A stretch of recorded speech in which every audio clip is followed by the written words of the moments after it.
बच्चों, जय हिंद। कैसे हैं आप सब लोग? आई होप आप सब लोगों की पढ़ाई बहुत जोरों शोरों से चल रही होगी। Welcome to Dehradun military academy. तो आज हम करने वाले हैं फिजिक्स में एक new chapter and that is heat. और हीट का दूसरा नाम है calorimetry, because calorie is the biggest unit of heat. आज हम बात करने वाले हैं किस तरह से जो हीट है वो फ्लो करती है, हीट को मेजर करने के क्या क्या टूल्स होते हैं, because this is the chapter जो आगे हमारा थर्मोडायनेमिक्स चैप्टर को क्या करेगा, उसके साथ डील करेगा। तो इसलिए आपको हीट जानना जरूरी है ताकि हम लोग थर्मोडायनेमिक्स जो आगे चैप्टर आपका आएगा उसको हम अच्छे से कर पाए। तो चलिए लेट्स बिगिन। तो सबसे पहले बात करते हैं कि हीट क्या है। ठीक है, सबसे पहले the question is what is heat. ठीक है, तो हीट जो है बच्चों, सबसे पहले जब आपको हीट आपको महसूस होता है, जब आप कोई भी जो हॉट ऑब्जेक्ट्स होते हैं या कहीं पे आग जल रही होती है या कोई भी जो हॉटर ऑब्जेक्ट्स होते हैं वहां पर आप महसूस करते हो कि आपको कुछ गरम गरम सा लग रहा है, कुछ हॉट हॉट सा लग रहा है, एंड दैट इज हीट। वो क्या होती है बच्चों? हीट होती है। Heat is the form of energy which flows from a hot body to a cold body when they are kept in contact. Okay, जो हीट होती है वो एक बॉडी से दूसरी बॉडी में फ्लो करती है जब वो कांटेक्ट में होता है। तो कांटेक्ट आपका जरूरी नहीं है कि फिजिकल कांटेक्ट ही हो, कांटेक्ट नहीं भी हो तो भी हीट फ्लो कर सकती है। तो यहाँ पर हम अगर ये बोलें कि when they are only in contact, तो तब वो स्टेटमेंट गलत हो जाएगा, बट ये स्टेटमेंट सही है कि जब वो क्या है, आपके कांटेक्ट में है। Heat is a measure of temperature. Heat क्या है? टेम्परेचर का मेजर भी है। ऐसा क्यों बच्चों? तो सपोज मान लीजिए कि यहाँ पर एक बॉडी है मेरे पास A और दूसरी बॉडी है B। इस बॉडी का टेम्परेचर है 50 डिग्री सेल्सियस और इस बॉडी का टेम्परेचर है 0 डिग्री सेल्सियस। अगर मैं आपसे बोलूं इन दोनों में से ज्यादा हीट किस बॉडी में होगी, तो सिंपली आप बता पाओगे कि इस बॉडी में ज्यादा हीट होगी। तो जहां ज्यादा हीट है इसका मतलब वहां टेम्परेचर ज्यादा है। तो हम ये कह सकते हैं कि heat is a measure of temperature difference. Heat क्या करता है? टेम्परेचर के मेजर को बताता है कि कौन सी बॉडी हायर टेम्परेचर पे है और कौन सी बॉडी लोअर टेम्परेचर पर है। क्लियर है बात? ठीक है, तो जो बी बॉडी है इसका टेम्परेचर कम है तो इसकी हीट क्या होगी बच्चों? कम होगी। और जैसे कि मैंने अभी इसके लॉ यानी जो आपका नेचुरल फ्लो है हीट का, वहां से मैं अगर बताऊं तो यहाँ पर अगर ये दो बॉडीज कांटेक्ट में आएंगी तो हीट कहां से कहां फ्लो करेगी? यहां से यहां फ्लो करेगी, और after some time they will be in thermal equilibrium. Equilibrium condition वहां पर वो होती है जहां पर नेट हीट फ्लो रुक जाएगा। अगर दोनों बॉडीज सेम टेम्परेचर पे होंगी तो हीट फ्लो नहीं करेगा, याद रखना। अगर दो बॉडीज हैं और दोनों का टेम्परेचर सेम है तो heat will not flow. Heat will always goes from higher temperature to lower temperature. Lower temperature से हीट हायर टेम्परेचर में नेचुरली फ्लो नहीं कर सकती है, हमेशा ये हाई से लो ही जाएगी। इज इट क्लियर और नॉट? अब बात करते हैं कि जो हीट की जो एसआई यूनिट है, याद रखना कैलोरी नहीं है, इसकी एसआई यूनिट जूल है। क्या बोला मैंने?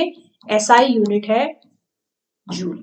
ठीक है, हीट की एसआई यूनिट क्या है? जूल। ये आपको याद रखनी है बात। अदर यूनिट क्या है? 1 कैलोरी। कैलोरी जूल से भी बड़ी यूनिट है, इसीलिए 1 कैलोरी में 4.186 जूल होते हैं या 4.2 जूल होते हैं। ये बात याद रखना, ये पेपर में आता है। क्लियर है बात? ये बात याद रखनी है आपको, ये पेपर में आती है। इसके बाद यहाँ पे देखो क्या लिखा हुआ है, 1 calorie is the heat energy required to raise the temperature of 1 gram of water from 14.5 degree Celsius to 15.5 degree Celsius. 1 calorie का मतलब ये होता है बच्चों। 1 कैलोरी का मतलब क्या होता है? 1 कैलोरी हीट वो हीट है जो कि हमें चाहिए टू रेज द टेम्परेचर, क्योंकि हीट क्या करती है? बॉडी का टेम्परेचर रेज करेगी। जिस बॉडी में ज्यादा हीट होगी वहां टेम्परेचर ज्यादा होगा, जहां हीट कम होगी वहां क्या होगा? टेम्परेचर कम होगा, जो मैं बता चुकी हूँ। Is the temperature of 1 gram of substance या 1 ग्राम ऑफ वाटर की बात हो रही है, water from 14.5 degree Celsius to 15.5 degree Celsius. Clear है बात? अच्छा, 1 kilo calorie is the energy required to raise the temperature of 1 kg of water from 14.5 to 15 तो please keep these points in your mind. आपको ये बात याद रखनी है, तो प्लीज ऐसा ही यूनिट आप जरूर इसकी याद रखेंगे। ठीक है, चलिए आगे बढ़े। चलिए आगे बढ़ते हैं। चलिए टेम्परेचर की बात करते हैं। तो temperature gives the idea about, किसके बारे में देता है? Temperature gives the idea about thermal state of a body, the degree of hotness और कोल्डनेस ऑफ द बॉडी। मतलब टेम्परेचर क्या बताता है? टेम्परेचर बताता है कि बॉडी की डिग्री ऑफ हॉटनेस, मतलब कितनी हॉट और कोल्ड बॉडी है ना? ये बताता है कैसे? अगर किसी बॉडी का टेम्परेचर 100 डिग्री सेल्सियस है और दूसरी बॉडी का 0 डिग्री, तो हम ये सुनकर बता सकते हैं कि 100 डिग्री सेल्सियस वाली के पास ज्यादा हीट है और 0 डिग्री के पास क्या है? कम है। ठीक है, it determines the direction of flow of heat. ये आप समझ चुके हैं कि जो टेम्परेचर है वही determines the direction of heat flow. मतलब अगर बॉडी का टेम्परेचर 50 डिग्री सेल्सियस और दूसरी का 10 डिग्री सेल्सियस है, तो हीट ऑब्वियसली कहां से कहां फ्लो करेगी? 50 से कहां? 10। तो यानी जो टेम्परेचर डिफरेंस है ये बताता है कि हीट फ्लो कहां करेगी। The SI unit of temperature, ये बच्चों को याद नहीं रहता है। एसआई यूनिट क्या होगी? केल्विन। सेल्सियस नहीं होती है। आपको पता है हमारी 7 बेसिक एसआई यूनिट्स होती हैं, उनमें से temperature is one of them, और इसकी जो यूनिट होती है एसआई वो केल्विन होती है, डिग्री सेल्सियस नहीं होती है, याद रखना। The other most common unit of temperature is degree Celsius, जो हम जनरली यूज करते हैं। इसके अलावा ये एक रिलेशन है क्या लिखा हुआ है? अगर आपको सेल्सियस को केल्विन में कन्वर्ट करना है, ठीक है, केल्विन में, तो आप क्या करोगे? Kelvin is equals to 273 plus Celsius. ये एनडीए में आता है कि आपको टेम्परेचर दिया होगा 30 डिग्री सेल्सियस और आपको बोलेगा कि केल्विन में कन्वर्ट करो, तो कैसे करोगे? इस तरह से करोगे। इसके बाद लिखा हुआ है एब्सोल्यूट जीरो। क्या होता है एब्सोल्यूट जीरो? एब्सोल्यूट जीरो होता है 0 केल्विन। क्या होता है? 0 Kelvin, which is equals to -273 degree Celsius. Please इसको याद रखना, एब्सोल्यूट जीरो, जो हम 0 डिग्री सेल्सियस नहीं, 0 degree Kelvin is equals to 2। 0 degree Kelvin किसके बराबर है? 273 डिग्री सेल्सियस। ठीक है, उसके बाद टेम्परेचर डिफरेंस। ठीक है, आपको यहाँ पे क्या लिखा हुआ है? ये Celsius, delta T C, delta T K, ये क्या है? आपका टेम्परेचर डिफरेंस है, same on both the scale. क्या है? बोथ स्केल पे क्या होगा? इस तरह से आप लिखोगे तो क्या होगा? सेम हो जाएगा। ठीक है, तो ये बातें आपको याद रखनी है, कैसे आपको कन्वर्ट करना है सेल्सियस से केल्विन में और केल्विन से सेल्सियस में। ठीक है,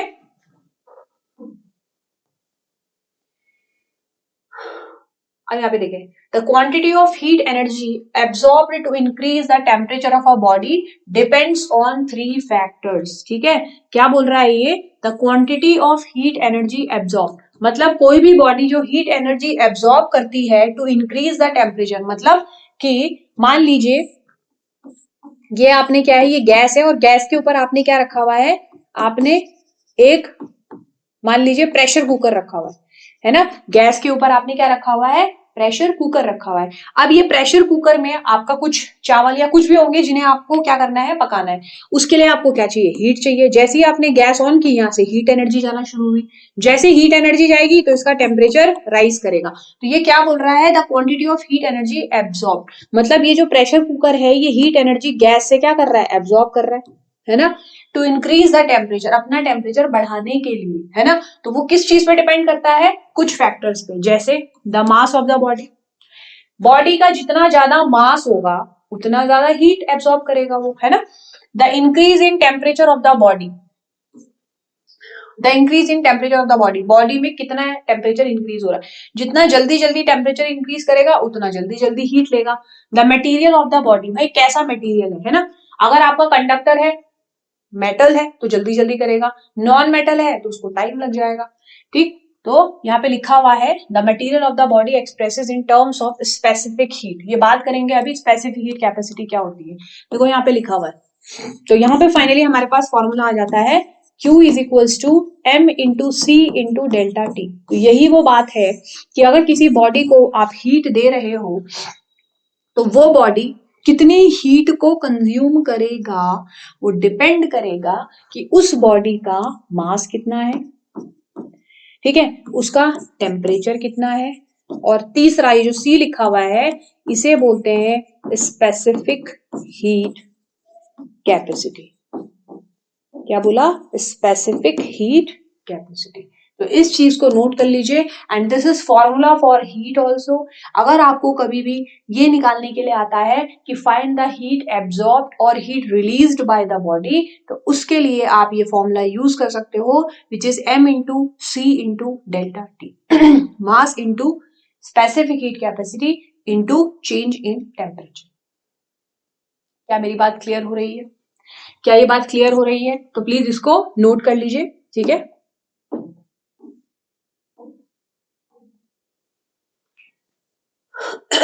अब यहाँ पे देखिए difference between heat and temperature, ठीक है। तो heat is a form of internal energy obtained due to random motion and attractive force of molecules in a substance. मतलब क्या कह रहा है, heat is a form of internal energy. जो heat है एक तरह से क्या है, ये इंटरनल एनर्जी का फॉर्म है जब वो मॉलिक्यूल्स को मिलता है। मतलब आप किसी भी बॉडी को, मान लीजिए आप वाटर को हीट कर रहे हो, तो वो हीट के जो वाटर के मॉलिक्यूल्स जो होंगे, तो जैसे ही हीट उसमें जाएगी तो वाटर के मॉलिक्यूल्स में क्या होगा, आपकी काइनेटिक एनर्जी इंक्रीज हो जाएगी, कोलिजन शुरू हो जाएंगे, तो उसकी वजह से क्या होगा, उनका टेम्परेचर भी राइज हो जाएगा। The SI unit of heat ये हम पढ़ चुके हैं, जूल, ठीक है। The amount of heat contained in a body depends on mass, temperature and substance of the body. Heat is measured by principle of calorimetry. Heat को कैसे major किया जाता है, principle of calorimetry. Two bodies having same quantity of heat में differ in their temperature.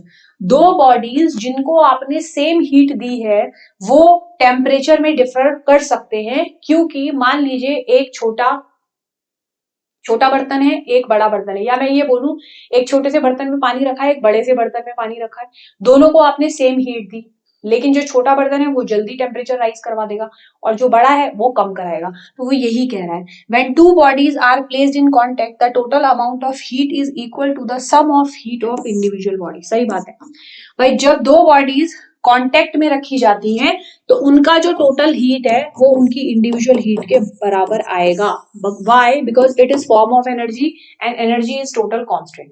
जो किसी भी body की जो टोटल एनर्जी होती है वो कांस्टेंट होती है, तो जो टोटल हीट है वो उनकी इंडिविजुअल हीट के बराबर आ जाएगा। अच्छा, temperature is the quantity which determines the direction of flow of heat, है ना। टेम्परेचर बेसिकली क्या होता है, फ्लो ऑफ हीट को बताता है। हाई टेम्परेचर से लो टेम्परेचर हमेशा हीट फ्लो करती है। The SI unit of temperature is Kelvin. The temperature of a body depends on average kinetic energy of the molecules due to their random motion. मतलब ये है इसका कि जो टेम्परेचर, जो बॉडी का जो टेम्परेचर है कि बढ़ता जा रहा है या कम होता जा रहा है, वो डिपेंड करता है average kinetic energy of the molecules. Molecules की जो एवरेज काइनेटिक एनर्जी होती है वो उस पे ही डिपेंड करता है। जबकि यहाँ पर क्या होता है, इनके बीच में जो इंटरनल अट्रैक्शन और रिपल्शन है उसकी वजह से हो रहा है। The temperature is measured by thermometer. आपको पता है जो टेम्परेचर होता है वो किससे मेजर होता है, थर्मोमीटर। आज के टाइम पे तो आप देखते हो कि जो पहले आपके थर्मोमीटर यूज होते थे उनमें हम लोग आपका जो फ्लूइड यूज करते थे वो मर्क्यूरी यूज करते थे, क्योंकि उसकी डेंसिटी बहुत ज्यादा होती है, तो उस तरह से मेजर होता था। आज के टाइम पे तो we have got digital thermometers, तो आप आसानी से उनको मेजर कर पाते हो। Two bodies at same temperature में डिफरिंग क्वांटिटीज ऑफ हीट, वही बात जो वहां लिखी हुई है यही है। When two bodies are at different temperature are placed in contact, the resultant temperature is the temperature in between the two temperatures। मतलब अगर दो बॉडीज कांटेक्ट में है तो उनकी जो टोटल टेम्परेचर होगी वो उन दोनों के इंडिविजुअल टेम्परेचर के बीच का टेम्परेचर होगा। क्या ये बात क्लियर है? तो ये आप डिफरेंस देख लीजिए, किसके बीच में है ये, हीट और टेम्परेचर के बीच में, ठीक है। चलिए आगे देखते हैं।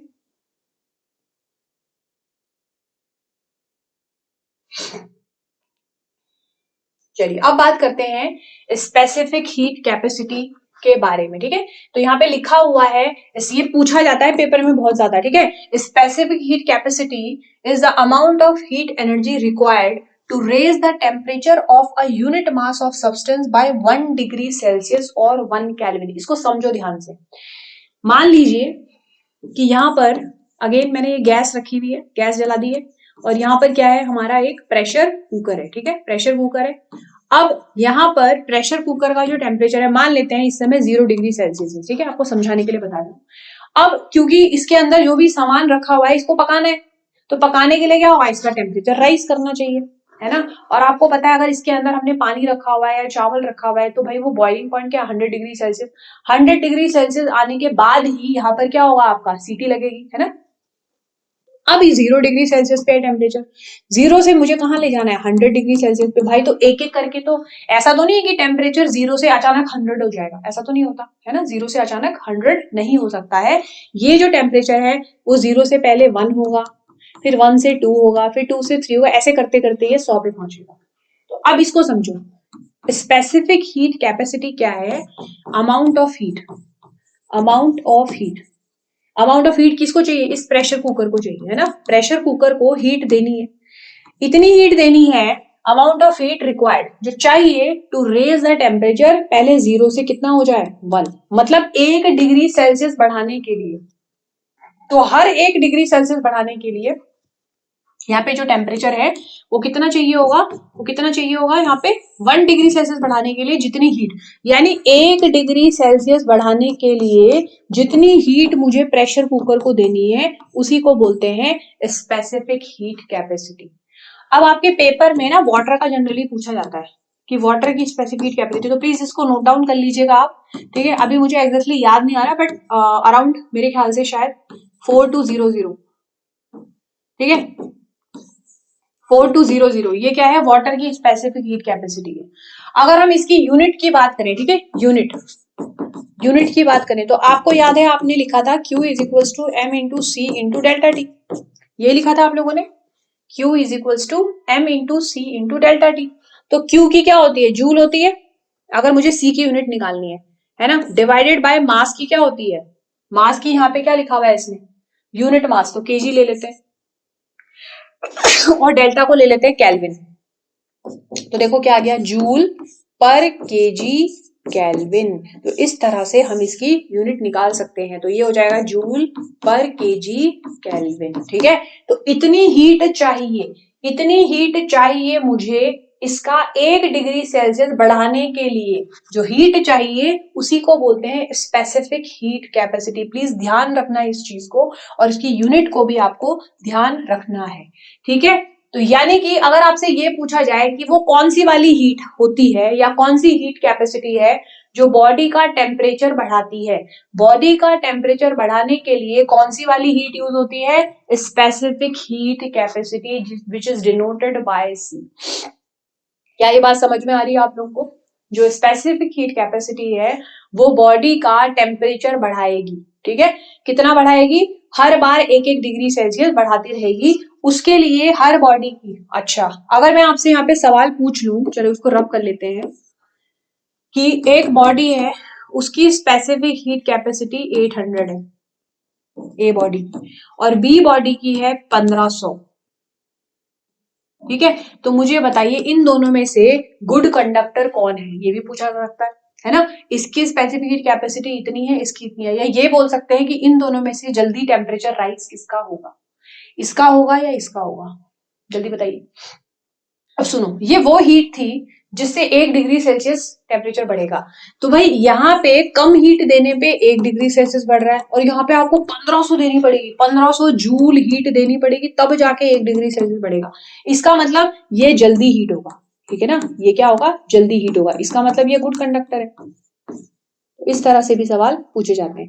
ये क्या है आपका, यहाँ पे आपका टाइम कंज्यूम है, ठीक है, यहाँ लेट लेट हो जाएगा। तो इन दोनों में से ज्यादा अच्छा मटेरियल कौन सा है खाना बनाने के लिए, ये वाला, क्योंकि ये कम हीट में क्या कर रहा है, जल्दी टेम्परेचर राइज कर रहा है। क्लियर है बात। तो स्पेसिफिक हीट जिसकी कम वो जल्दी गर्म होगा, जिसकी ज्यादा वो लेट में गर्म होगा। क्लियर है बात।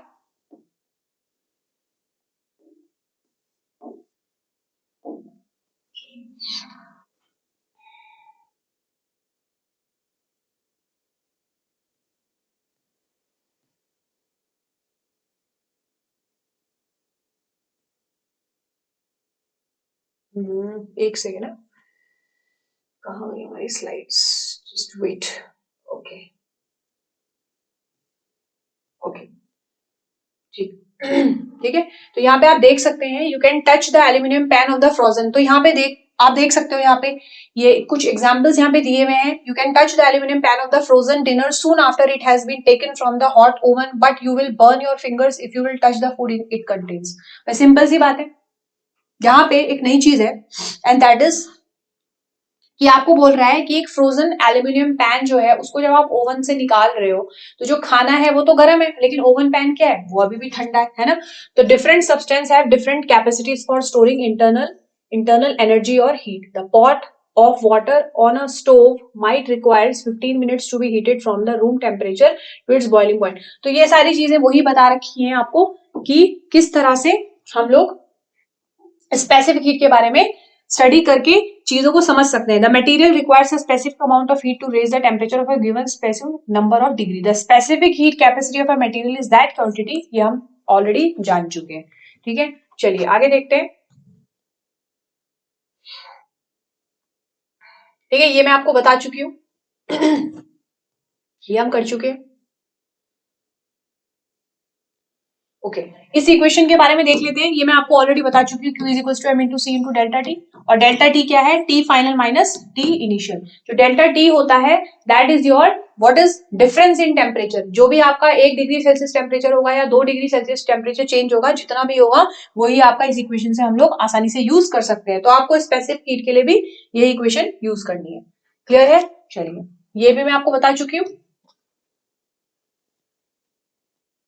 ओके यहाँ पे देखिए जरा.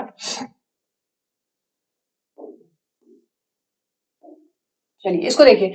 यहाँ पे क्या लिखा हुआ है?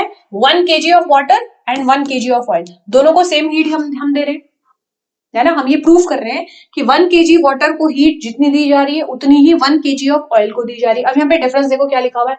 आइडेंटिकल वॉल्यूम है. ठीक है. The oil heats to 60 degree, the water heats to 30 degree. The same amount of heat produces twice the temperature rise in the oil. भाई सिंपल सी बात है. To make the water reach the same temperature as the oil we would need to add twice the amount of heat. मतलब जो आपका oil है ये कह रहा है कि ये जल्दी हीट हो गया और जो वाटर है इसको टाइम लग गया. यानी कि इसका ऑयल का जो टेम्परेचर है, ठीक है, सेम अमाउंट ऑफ जो टेम्परेचर है वहां तक पहुंचने के लिए हमको वाटर को और हीट देनी पड़ रही है. तो इसका मतलब यही बात है कि दो अलग अलग सब्सटेंस को जरूरी नहीं है कि सेम हीट देने पर उनके टेम्परेचर सेम हो. हमने वाटर को जितनी हीट दी उतनी ही हमने ऑयल को हीट दी, बट ऑयल का जो टेम्परेचर है वो जल्दी राइज कर गया, वाटर का टेम्परेचर राइज करने में टाइम लग गया.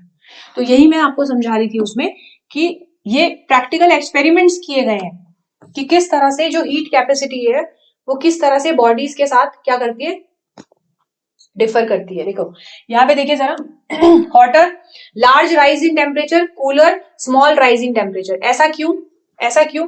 Putting the same amount of heat into some materials gives a bigger temperature rise than the other material. तो वही बात है कि जो लैंड है वो जल्दी हीट होती है और जो वाटर होता है, ओशियंस होते हैं, वो जल्दी हीट नहीं होते हैं. इसी वजह से हवाएं बहती हैं, इसी वजह से मॉनसून आता है. इसे बोलते हैं डिफरेंशियल रेटिंग, डिफरेंशियल हीटिंग. ठीक है, differential heating in land and oceans. ठीक है, यही हीट कैपेसिटी जो हम अभी पढ़ रहे थे वही है ये. Okay same same. कुछ कुछ स्लाइड्स यहाँ पे वो हो गई हैं आपकी. ओके ये कुछ आप देख लीजिए. ये कुछ आपको एग्जाम्पल्स दिए हुए हैं कि इनकी हीट कैपेसिटी कितनी है. जैसे वाटर है 4.186, एल्यूमिनियम की 0.90, क्ले की 1.4. मतलब ये बता रहा है कि टेम्परेचर राइज करने में इनको कितनी हीट चाहिए. तो ये आपको याद करने की जरूरत नहीं है, सिंपली आपको ये एग्जाम्पल दिया हुआ है तो बस आप देख सकते हैं यहाँ पर.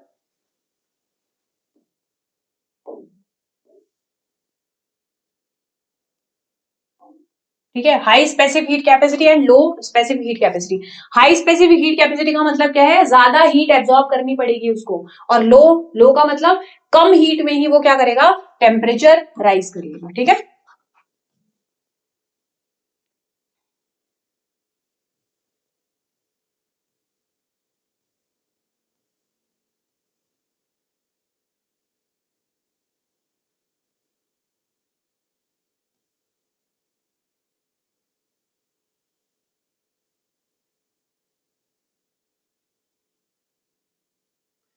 ठीक है, ये कैलोरीमीटर का आपको एक वो दे रखा है, डायग्राम दिया हुआ है, जिससे हम लोग क्या करते हैं, अमाउंट ऑफ हीट मेजर करते हैं। तो सिंपली ये डायग्राम है, it is a cylindrical vessel which is used to measure the amount of heat gain और lost by a body when it is mixed with another body. ठीक है, तो simple एक डायग्राम दिया हुआ है यहाँ पर। Y copper calorimeter?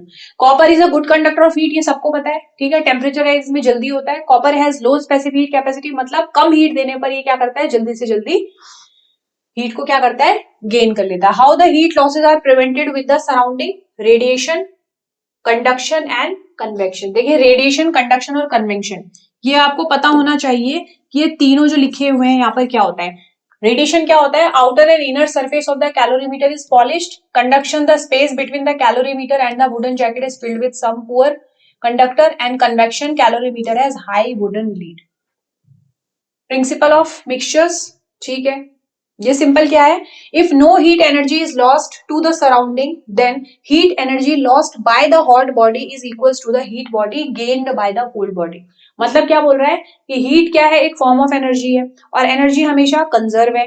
इसका मतलब जो बॉडी हीट लूज कर रही है, मतलब अगर कोई बॉडी हीट को क्या कर रही है, लूज कर रही है, जो हाई टेम्परेचर पे होगी वो लूज करेगी और जो लो पे होगी वो गेन करेगी। तो जितनी आपकी जो हाई टेम्परेचर वाली बॉडी है वो जितनी हीट लूज करेगी उतनी ही हीट दूसरी बॉडी गेन करेगी। This is called the principle of calorimetry. कहीं भी सराउंडिंग में हीट लॉस नहीं होती है और जितनी हीट बॉडी क्या करती है, लूज करती है, उतनी ही हीट बॉडी क्या करती है, गेन करती है। ठीक है, क्लियर है बात? ठीक, तो यही इसका क्या है, प्रिंसिपल।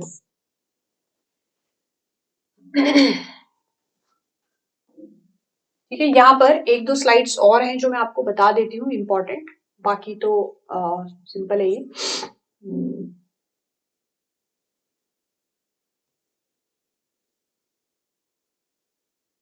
ठीक है, दीज आर सम क्वेश्चंस। ठीक है, दिस इज एन एग्जांपल आपको दिया हुआ, calculate the heat capacity of a copper vessel of mass 150 gram if the specific heat capacity of copper is इतना। ठीक है, how much heat energy will be required to increase the temperature of the vessel, ठीक है, from 25 to 35। तो solution क्या है, simple, मास आपको दिया हुआ है 150 ग्राम, तो आपने केजी में कन्वर्ट कर लिया। स्पेसिफिक हीट आपको दी हुई है, तो आपको पता है हीट कैपेसिटी का formula M into mass into specific heat capacity. एक तो हीट कैपेसिटी हो गया, हीट कैपेसिटी में टोटल मास ले लेते हैं और स्पेसिफिक हीट कैपेसिटी में आपका 1 ग्राम सब्सटेंस लेते हैं। ठीक है, 1 केजी या 1 ग्राम। तो इस तरह से हम लोग यहाँ पे देख लीजिए निकाल देंगे। ठीक है, ये कोई बहुत ज्यादा टफ नहीं है। ठीक है, ये बहुत ज्यादा प्रॉब्लमैटिक नहीं है यहाँ पर। चलिए आगे देख लेते हैं, इसको मैं रब कर देती हूँ। चलिए, ओके, इसके बाद there is one more question, calculate the amount of heat energy required to raise the temperature of 100 gram of copper from 20 to 70। यानी टेम्परेचर डिफरेंस कितना आ गया यहाँ पे, 70, 60, 50 आ गया। Specific heat capacity of copper आपको दिया हुआ है 390 जूल पर केजी पर केल्विन। ठीक है, तो आपको मास आपको 100 ग्राम दिया हुआ है, तो आपने यहाँ पे क्या किया, इसको केजी में कन्वर्ट कर लिया, वो आपको आता ही है ना। ये कैसे कर लेंगे हम लोग, इस तरह से कर लेंगे, तो कितना हो जाएगा 0.1 केजी। टेम्परेचर डिफरेंस कितना हो गया बच्चों यहाँ पे आपका 50 हो गया, और ये आपको दिया हुआ है। तो अमाउंट ऑफ हीट रिक्वायर्ड कितना हो गया, m into C into delta T, है ना। So easy. तो इस तरह के सिंपल सवाल भी आपके पेपर में आ सकते हैं। ठीक है, तो मैं आपको हीट कैपेसिटी में काफी कुछ बता चुकी हूँ, क्योंकि ये बहुत ज्यादा इंपॉर्टेंट है, इसलिए इसके न्यूमेरिकल करने भी जरूरी थे। इसके बाद नेक्स्ट क्वेश्चन दिया हुआ है, find the time taken by 500 watt heater to raise the temperature of 50 kg of material of specific heat capacity दिया हुआ है from 18 to 38. Assume that all heat energy supplied by the heater is given to the material. ठीक है, तो यहाँ पे देखिए, C आपको दिया हुआ है स्पेसिफिक हीट कैपेसिटी, मास आपको दिया हुआ है 50 kg, टेम्परेचर चेंज हमें दिया हुआ है इतना, देन पावर दिया हुआ है। तो पावर क्या होता है बच्चों, पावर होता है एनर्जी अपॉन टाइम, और एनर्जी क्या है, हीट अपॉन टाइम। तो यहाँ पे देखिए जरा, ये हो गया हमारा, हीट निकल गया, m into C into delta T. तो देखो यही मैं आपको बता रही थी अभी कि जो पावर है, देखिए पावर होता है हीट अपॉन टाइम, मतलब एनर्जी अपॉन टाइम। मुझे टाइम निकालना है तो हीट अपॉन पावर हो जाएगा, तो आप यहां से इसको कैलकुलेट कर सकते हो, है ना। इतना ज्यादा टफ तो नहीं है ये। चलिए,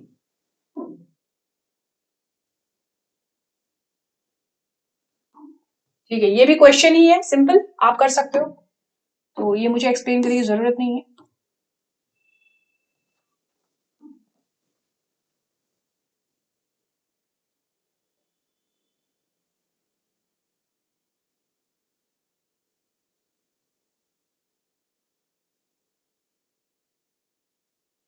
चलिए, अगर हम फेज की बात करें तो फेज क्या क्या होते हैं हमारे, सॉलिड, लिक्विड एंड गैस। और हीटिंग की बात करें तो सॉलिड जल्दी हीट होते हैं, लिक्विड उसके बाद होता है, गैसेस सबसे लेट में हीट होती है। आप देख लीजिए यहाँ पे इस तरह से बना हुआ है, इससे आपको पता चल रहा है कि सबसे जल्दी कौन हीट होंगे, क्योंकि सॉलिड्स में क्या होता है, आपके मॉलिक्यूल्स पैक्ड होते हैं और एक दूसरे के कांटेक्ट में होते हैं, तो हीट क्या करती है, जल्दी जल्दी ट्रांसफर कर जाती है। ठीक है,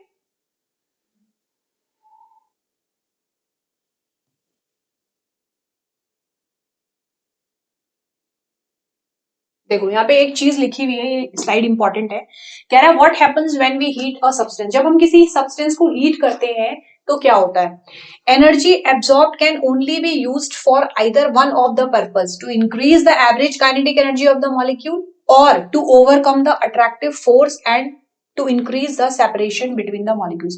मतलब या तो काइनेटिक एनर्जी इंक्रीज करने में होगी या फिर उनके बीच में जो सेपरेशन है उसको कम करने में होगी, but only one change can take place at a time. एक बार में एक ही चीज क्या करती है आपकी, ओवरकम करती है। तो what do we see, when molecules absorb heat energy they start to move faster, they because faster their kinetic energy will increase. Simple सी बात है भाई, काइनेटिक एनर्जी क्या होती है, मोशन से होती है, तो kinetic energy will increase and this increases in average kinetic energy we can see in the form of increase in the temperature. Simple सी बात है।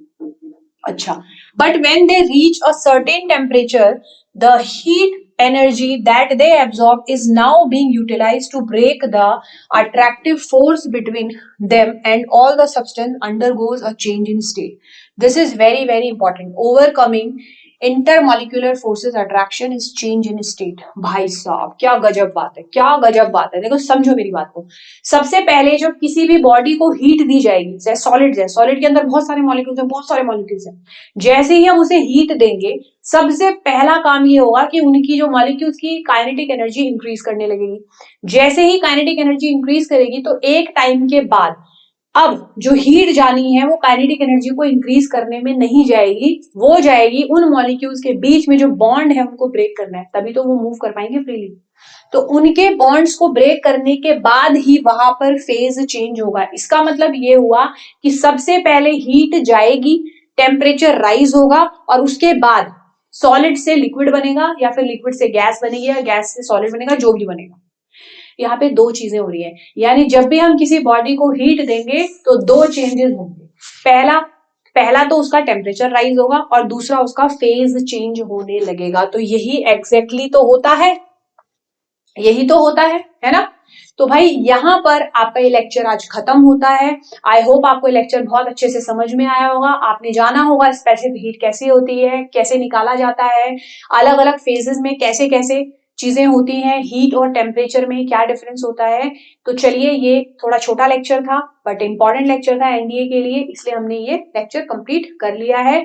मिलते हैं आप लोगों से अगले लेक्चर में। Till then, stay live, stay fast and stay safe. Okay, thank you.